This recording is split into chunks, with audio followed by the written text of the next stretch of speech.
Good morning, and thank you all for being here today. Those who are here in studio, I see those in studio nodding their heads with some energy, listening to the music as we're starting. And also thank you to all of you joining us via the various multimedia channels, including ACTV. I'm Jason Barzak, Vice President and Senior Director of the Adrian Arsht Latin America Center here at the Atlantic Council. And clearly, we're all feeling very energetic today for our conversation on the road to COP28, the energy transition in Central America.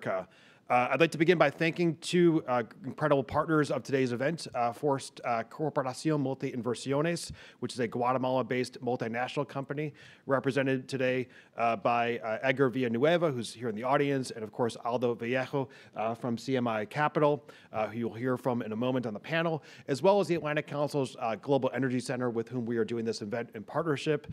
Reed Blakemore is on the panel today, as well as Lizzie Bowen. In a little over 2 weeks, the world will convene for the 28th UN Climate Change Conference, COP28, which will take place at a pivotal moment in our global effort to combat climate change and as we grapple with the challenges of a rapidly evolving landscape. The Atlantic Council will, of course, be present in Dubai through our Global Energy Forum on December 5th and December 7th, a public service announcement for our Global Energy Center friends here. Not only the Global Energy Forum, but also through Energy Connect in the Green Zone. We'll also be present through our Resilience Center in the Blue Zone in Dubai. COP28 is an opportunity for the global community to come together and reaffirm our commitment to a sustainable future, and in this context, we have our discussion today. For Central America, we find ourselves in a defining period that will shape the future energy system of the region. The actions today of policymakers, the private sector, multilaterals, will determine whether we advance or falter, but I'll hope for advance, in our journey toward a sustainable and resilient energy future. This, of course, has broader effects, not just on the energy landscape in Central America, but of course on investment, nearshoring, all priorities of the Adrian Arsht Latin America Center. Central America is, of course, at a crossroads. The region faces important challenges: outdated infrastructure, regulatory environment that might not always be cohesive, and sometimes limited access to technology. But the opportunities, and I'm always an optimist, the opportunities are just as great. These include harnessing renewable resources, fostering regional cooperation, and attracting sustainable investment. So conversations like this one that we are having today will hopefully help to advance pathways and opportunities tailored to the region's specific energy needs. A vital component of our discussion is exploring the potential for deepened collaboration between the U.S. and our Central American partners. By focusing on renewable energies, enhancing energy efficiency, and developing sustainable infrastructure, this partnership can become a model for global cooperation against the backdrop of climate change. So, key questions we face: how can Central America meet its growing energy needs efficiently, competitively, and sustainably? And equally important, how can the United States and the international community bolster these efforts? So, to kick off today's conversation, I'm delighted to welcome our in-studio guests, as well as those joining us virtually. Here in studio, we have Aldo Vallejo from Corporación, who's the Corporación Multi-Inversiones Corporate Affairs and Sustainability Director. Welcome, Aldo. We also have Reed Blakemore, our Global Energy Center's Director for Research and Programs, as well as our moderator, Associate Director of Global Energy Center, Lizzie Bowen. And then joining us on the screen today will be Kimberly Harrington, Deputy Assistant Secretary for Energy Diplomacy at the State Department, as well as Tomas Bermudez, General Manager for Central America, Haiti, Mexico, Panama, and the Dominican Republic, and also Country Representative in Panama at the Inter-American Development Bank. So thank you all for joining us today. And with that, let me turn the conversation over to you, Lizzie. Thank you, Jason, for your kind introduction and remarks. I am Lizzie Bowen, Associate Director of Digital Communications and Community Engagement at the Atlantic Council Global Energy Center. Thank you so much to our panelists and to our in-person and virtual audience for joining us today. As Jason noted, today's event is co-hosted by the Atlantic Council Global Energy Center and the Adrian Arsht Latin America Center to discuss the energy transition in Central America on the road to COP28. The annual UN Climate Conference takes place in just a few weeks. As Jason kindly shared, the Atlantic Council will be on the ground for the Global Energy Forum, along with a wide range of programming from the Council's various programs and centers to unpack the most pressing foreign policy challenges posed by climate change. COP28 takes place at a critical time to ensure the global policy environment is on course to meet 2030 targets. Today, we're going to be talking about Central America's energy transition and how the United States and Central America can enhance their cooperation efforts and synchronize their strategies for climate-related goals. A few housekeeping notes before we begin the panel discussion. This event will be broadcast on YouTube, X, Facebook, and ACTV. And we also encourage our in-person and online audience to ask questions. For our online audience, please visit askac.org to submit your questions. So with that, let's set the scene. I want to start off with a round-robin question for our panelists here. Aldo, we'll start with you. What would you say Central America's current energy matrix looks like today across oil, natural gas, and renewable energies? And how would you say this differs across countries? Well, thank you very much for having me here. Let me begin by responding with under the lens of the corporate purpose of CMI Capital. CMI Capital purpose is to generate impact investment that drives development and sustainable development, which means that we want to attract capital from the world to the region, to Central America and the Caribbean, to be invested in the sectors that move the needle of sustainability. For instance, under our energy business unit, what we do, in fact, we are in the business of decarbonization and in the business of energy transition. So Central America has huge opportunities to become a hub for clean production and also for nearshoring. And let me explain you in 3 key ideas what I intend to with this. First, Central America has very little impact in the global emissions.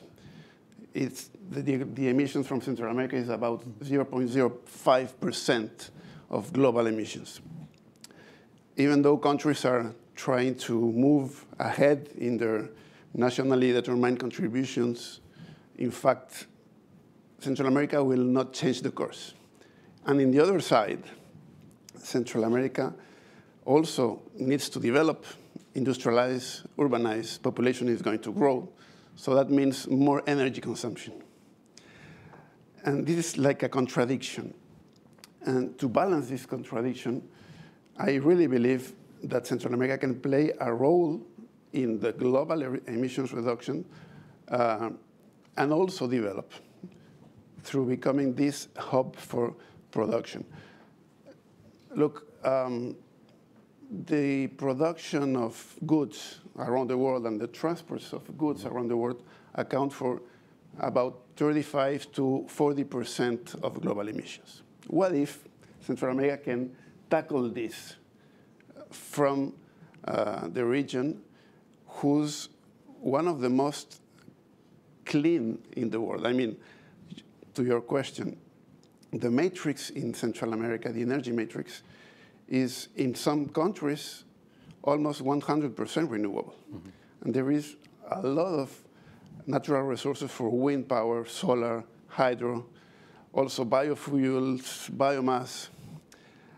And we have this potential to attract companies around the world to produce from Central America, to take advantage of the boom of nearshoring, to export to the United States, and of course doing that with 100% renewable energy.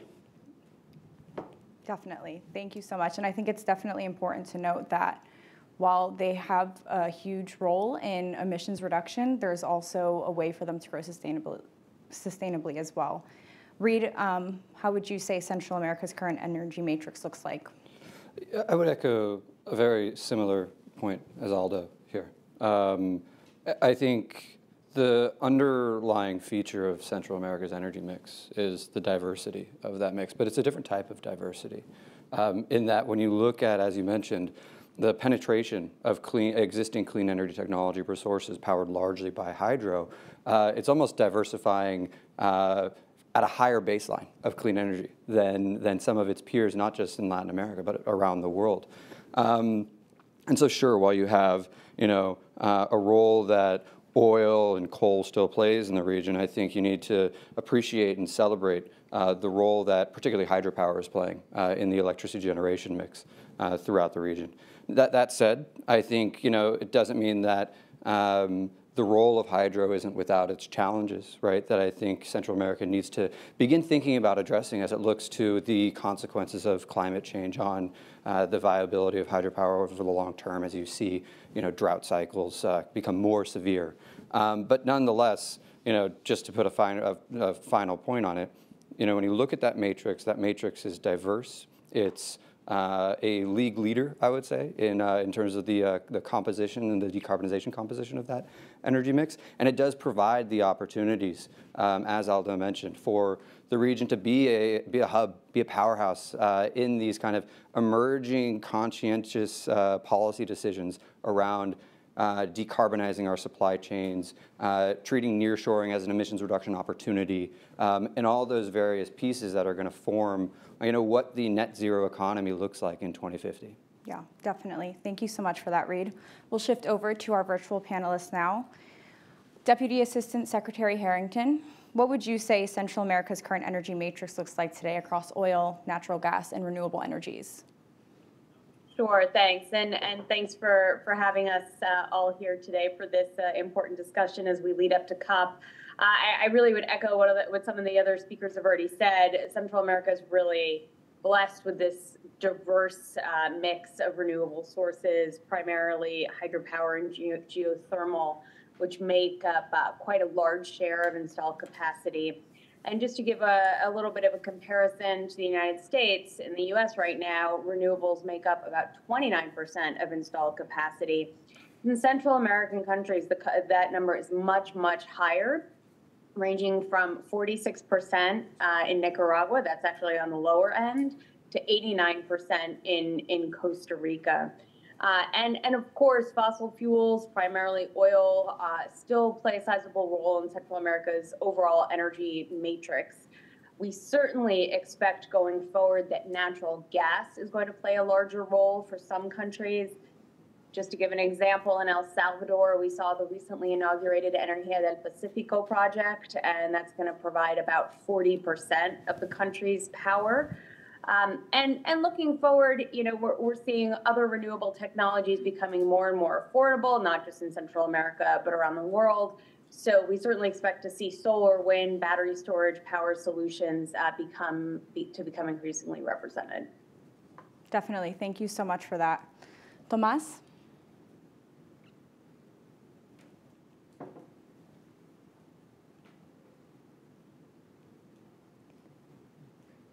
Okay, Tomas, we can't hear you.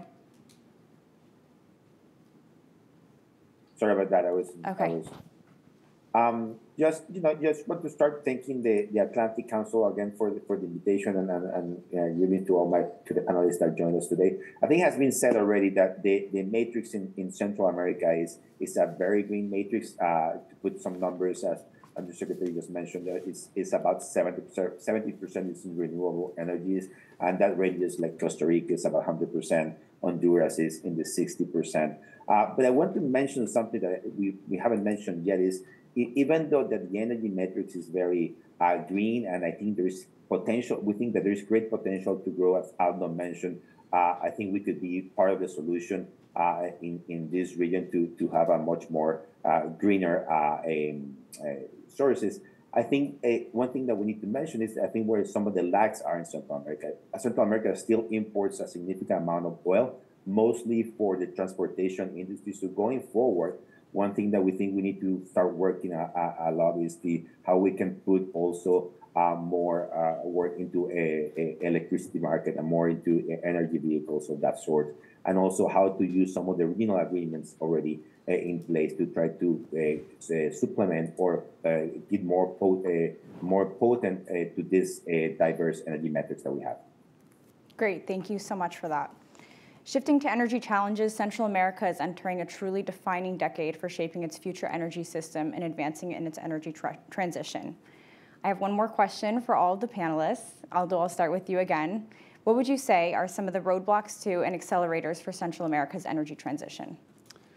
Very good question. Well, as I mentioned before, this opportunity of becoming a hub for clean production and nearshoring, first, it needs big private investments. We cannot do this without private investment. And there are some mechanisms that we need to promote in the region, like green bonds, sustainability bonds, other climate finance mechanisms, in order to attract the capital we need. Let me share you an example of what we did at CMI Capital 2 years ago.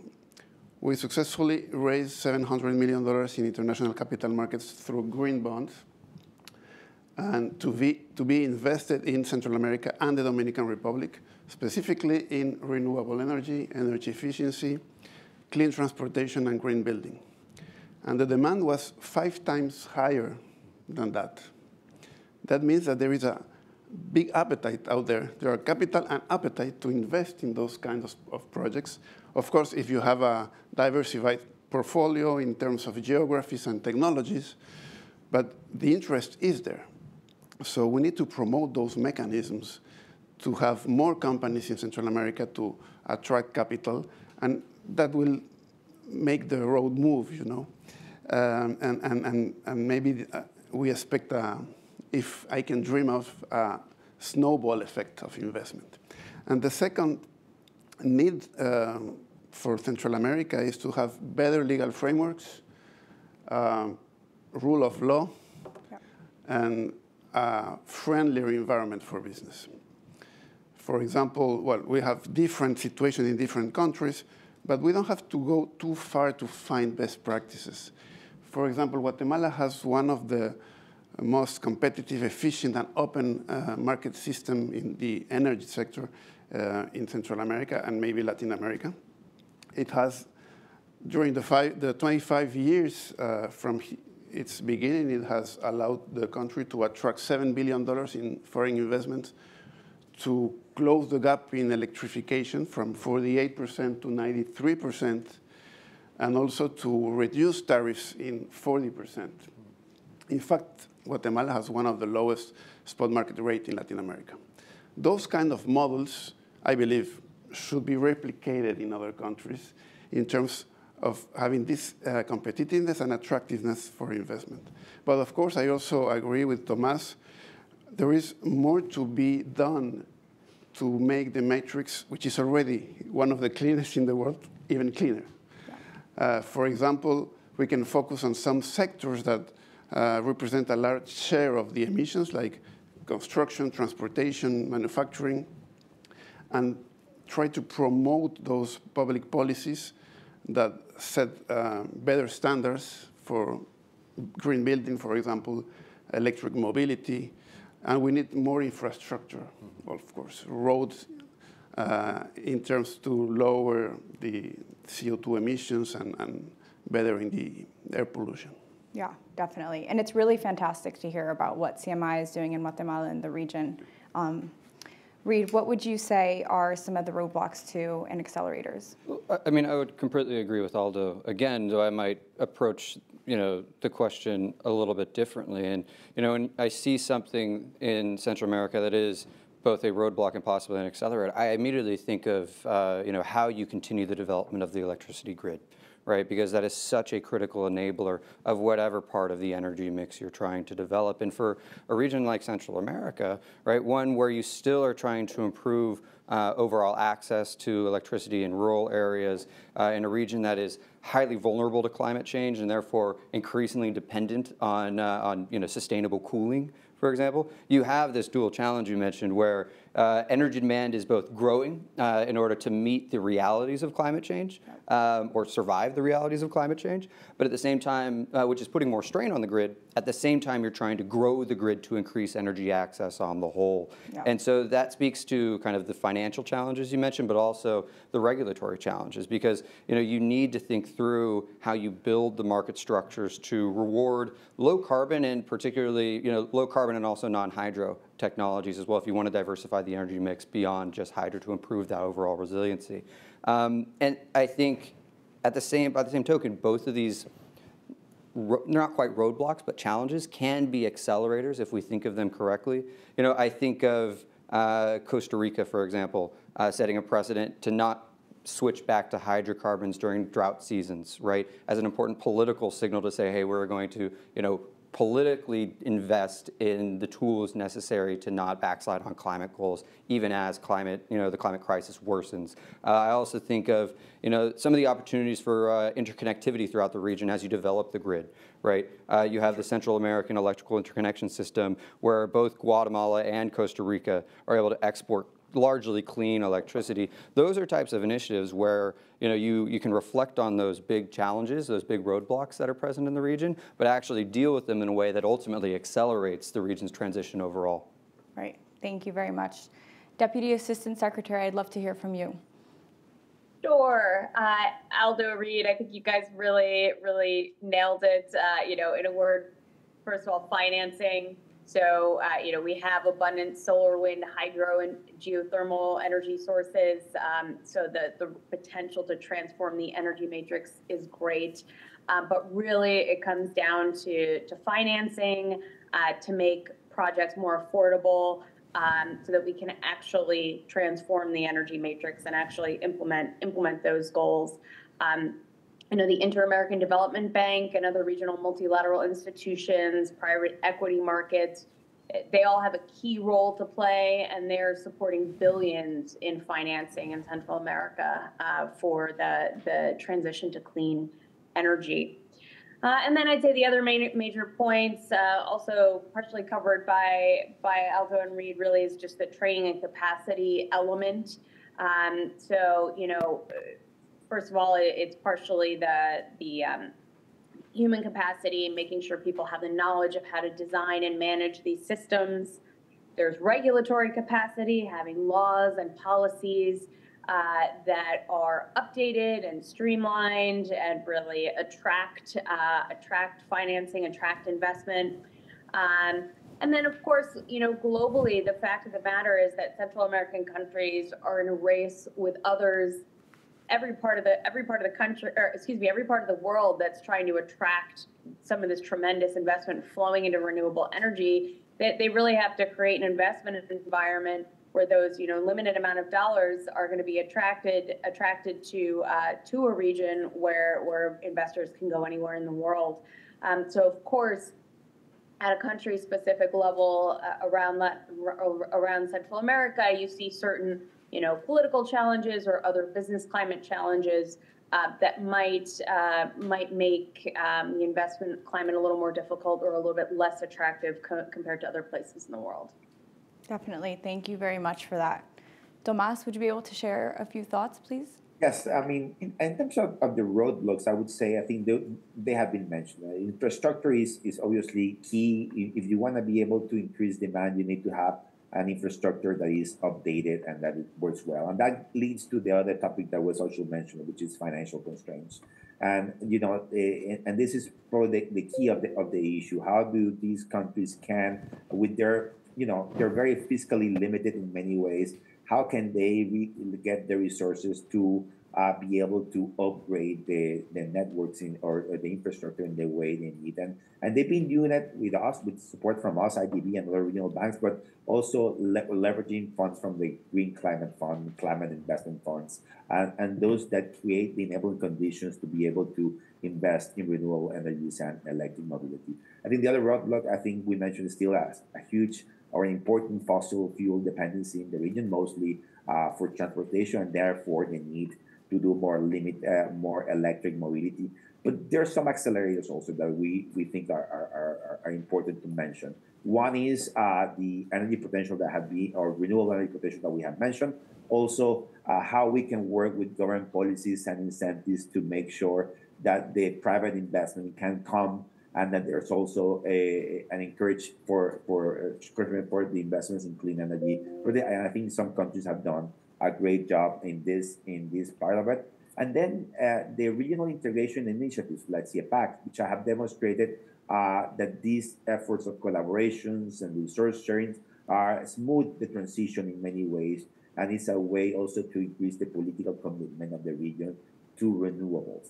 So I would add just also the improvements that we had. I would mention this at the beginning in terms of energy access, how these countries have increased access right now, lowering about 93% of connectivity is a significant growth in the last decade, so that's something good to talk about as well.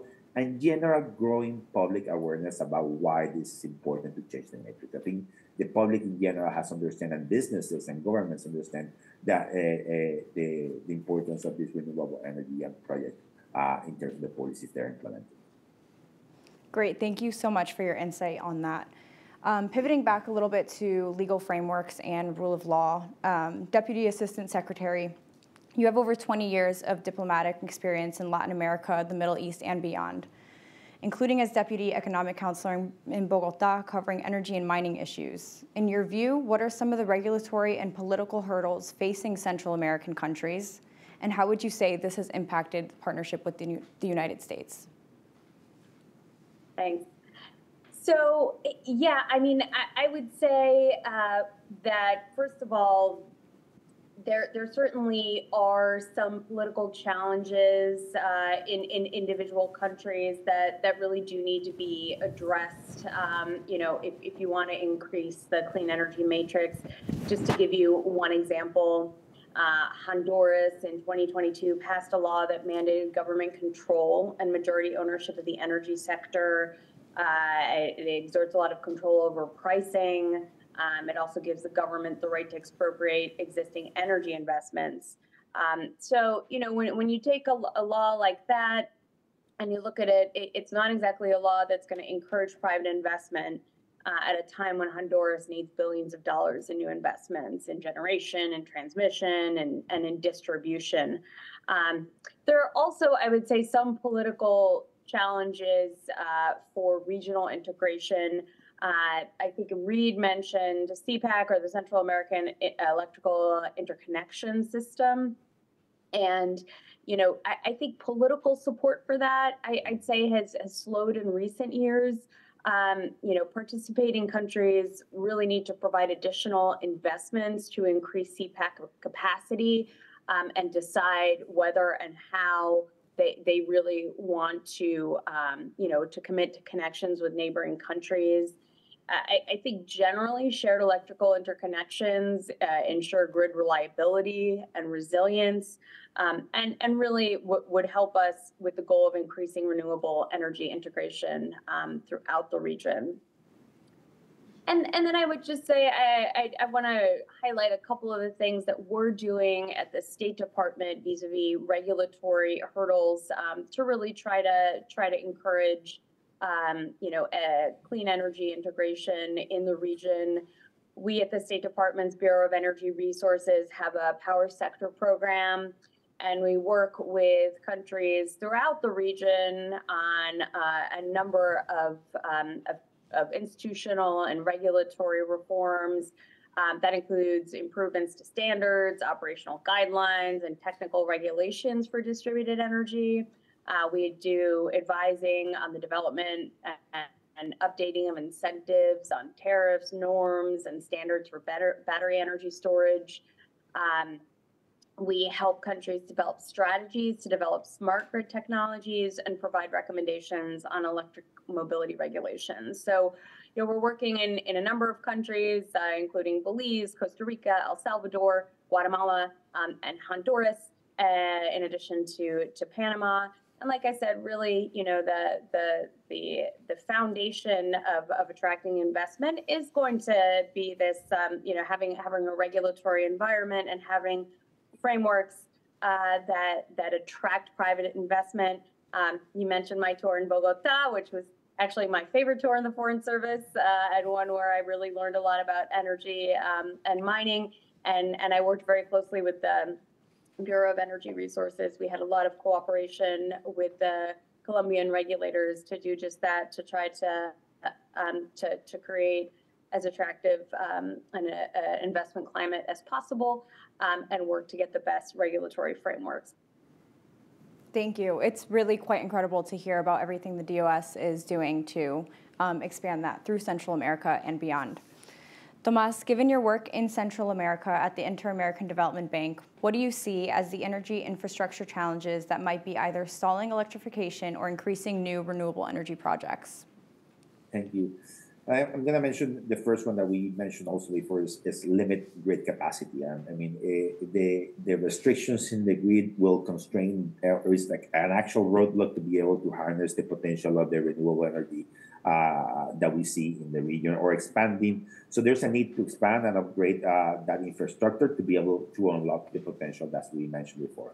There is a need to expand it, but there's also in many ways the infrastructure is aging. So we need to work in new infrastructure, but we have to find ways also to improve and invest in modernizing the systems that we have right now in place, only to be able to potentially to unlock the potential, as I mentioned before. The other ones I mentioned before, but I want to insist, other than the Secretary mentioned the political challenges that we have in the integration, we have also issues in the grid that, again, poses some hurdles to be able to maximize the collaboration and investments that are needed to see a path. So we think that those cross-border energy flows are essential for the region.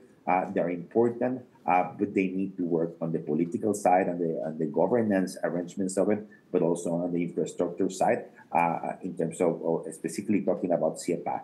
And then one issue that is particularly relevant in our region is the whole issue of resilient infrastructure. We're going to be updating and we're going to be building new infrastructure in the grid. We have to keep in mind that this region is one of the more prone to natural disasters in the world. So we have to be building consciously of that and have new infrastructure that is actually resilient to climate events, as we usually see year in and year out in the region. So I would say that to be able to do that, you mentioned in the previous question, all of the panelists mentioned the funding gaps. We need to find ways for this to leverage in these resources. We think that us as development banks play an important role, but also leveraging private investment is key, and also access to those climate funds that will enable and support the transition will be crucial. Thank you so much for your insight on that. Aldo, as a multinational corporation operating in almost every Central American country and with sizable investments in green bonds, you bring a wealth of knowledge when it comes to operating in this space in the region. What has been your and other private developers' experience in raising capital and financing these projects? Well, as I mentioned before, it's not easy to position Central America when you're trying to attract capital due to different kind of perceptions, volatility, political instability, lack of rule of law. It's not easy.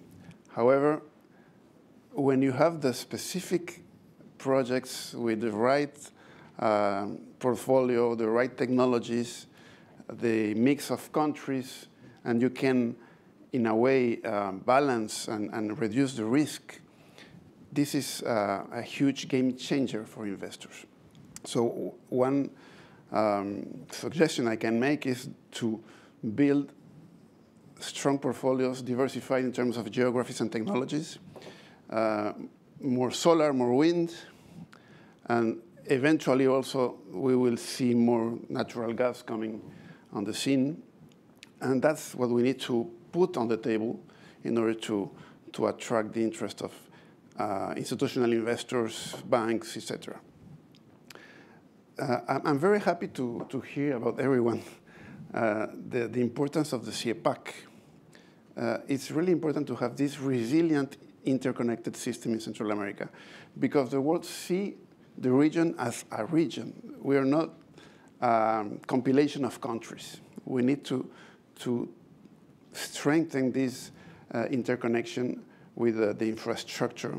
So it's not an easy question, because private investment, of course, is very much needed, but we also need to go hand in hand with public investment for this kind of infrastructure, for transmission, for interconnection, for climate change adaptation.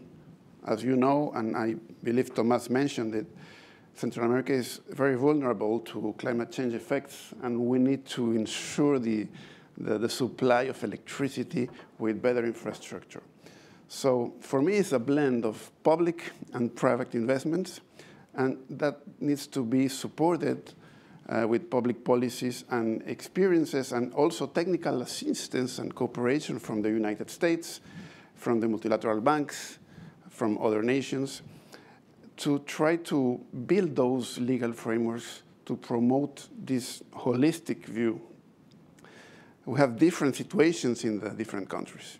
I mentioned Guatemala as a good example.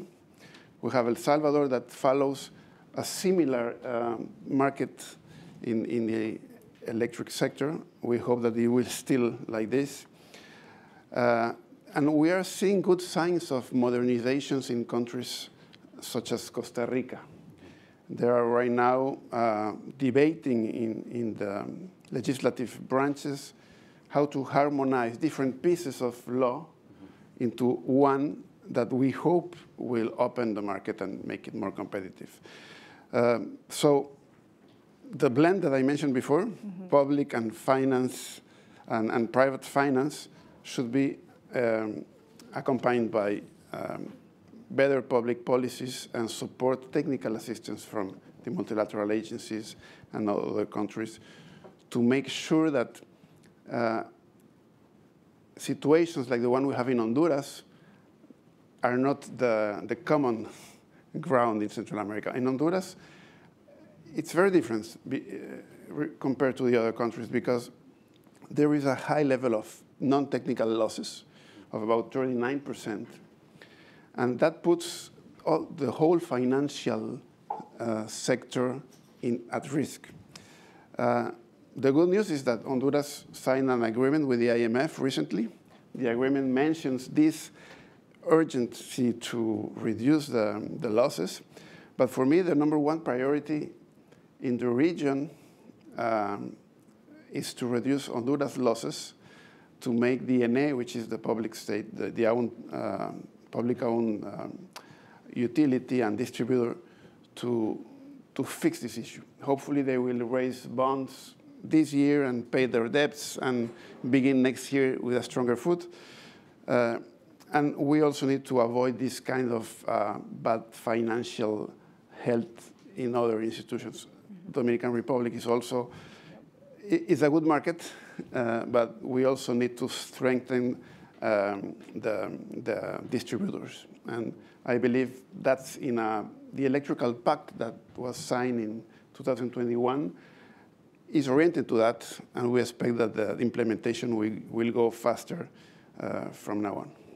Definitely, thank you. And one thing that I definitely want to raise on that, which you brought up, which I think is a very good point, is the fact that it really is a group effort to see this happen, from diversification of funding to using a collaboration between a lot of different industries.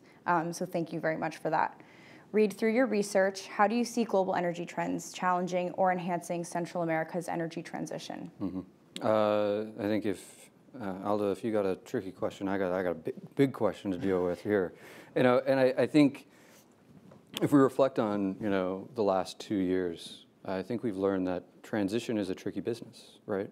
What we've seen as far as volatility in resource markets, not just in the hydrocarbon space, but also for critical minerals, et cetera. What we've seen about the cost of energy, period, and what that means for local populations and political buy-in to the hard choices that sometimes come with energy transition.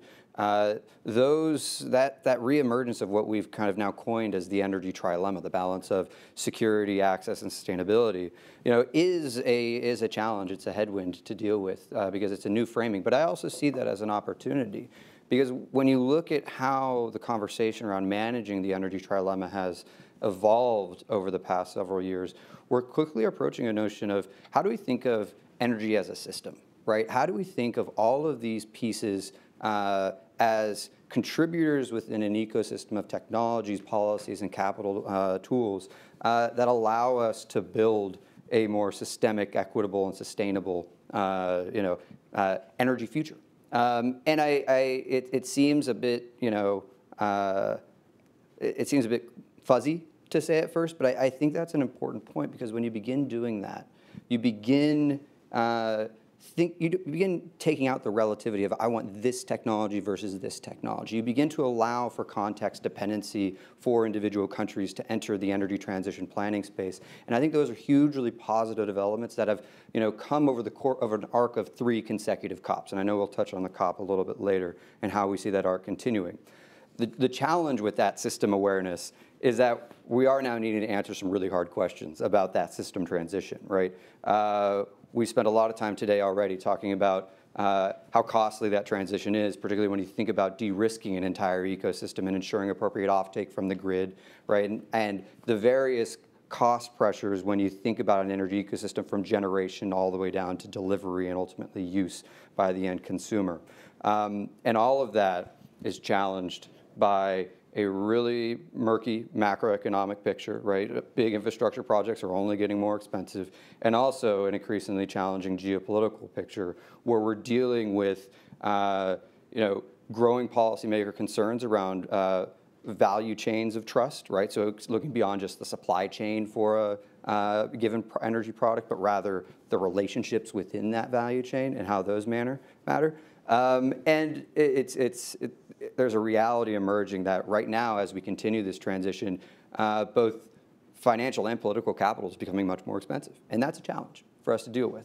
So on one hand, Central America, when you think, stands to benefit from a moment where we're thinking about energy transformation from a systems analysis perspective, one in which kind of each of the individual countries can collaborate and carve their own pathways for energy transition based on which pieces of that system are going to work best for them. And I think that's a really important moment.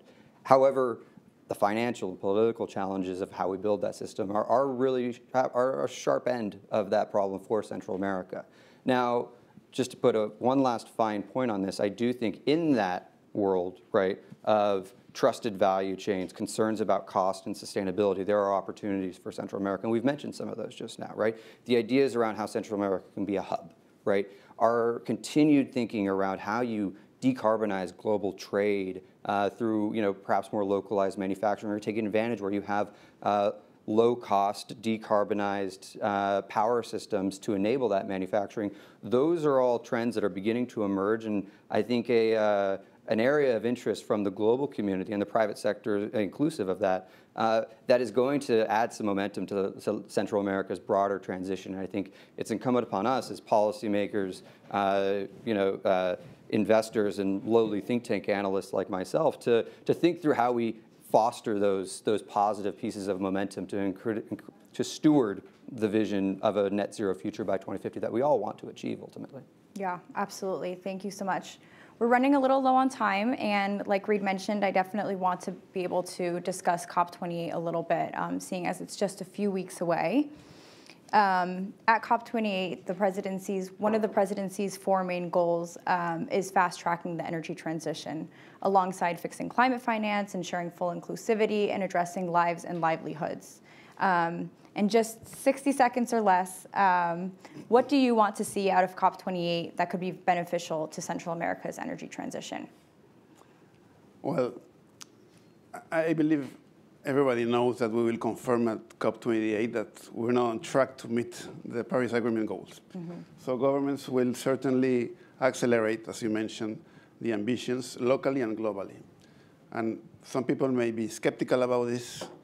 Some industries may be afraid of this, yeah. But I believe that this means big opportunities for regions such as Central America to become this hub of clean production. What I expect is to be clear about the goals, but also the roadmap to go there. Mm-hmm. And that's the tricky part. Yes, definitely. Thank you. Reed? 60 seconds to wrap up an arc of really climate diplomacy is another difficult thing. However, I would point to one big issue and a couple smaller issues. First, I think, again, when you look at how this COP presidency has built the COP agenda with a focus on inclusivity, right, a focus on lives and livelihoods, and kind of continuing to beat the drum on climate finance and fast-tracking energy transition, there are pieces of Central America in each of those big agenda items. But the two I come back to is the inclusivity agenda, yep. Right? We need to continue the arc from COP27 through COP28, where the Global South is having a much stronger role in the discussion around how to build energy transition pathways, right? I think Central America in particular needs to make sure its voice is heard effectively in that chorus, right? And that'll enable it to find a number of really interesting, more specific wins that I think are going to be on the agenda at COP as well. We're still trying to figure out how to get Article 6 right in global carbon markets for a country like, as you mentioned at the outset, Aldo, for a region that regularly is carbon negative at times, right? That's a huge market opportunity that if you get that right, that's a big, that's a huge chance for economic and energy transformation in the region.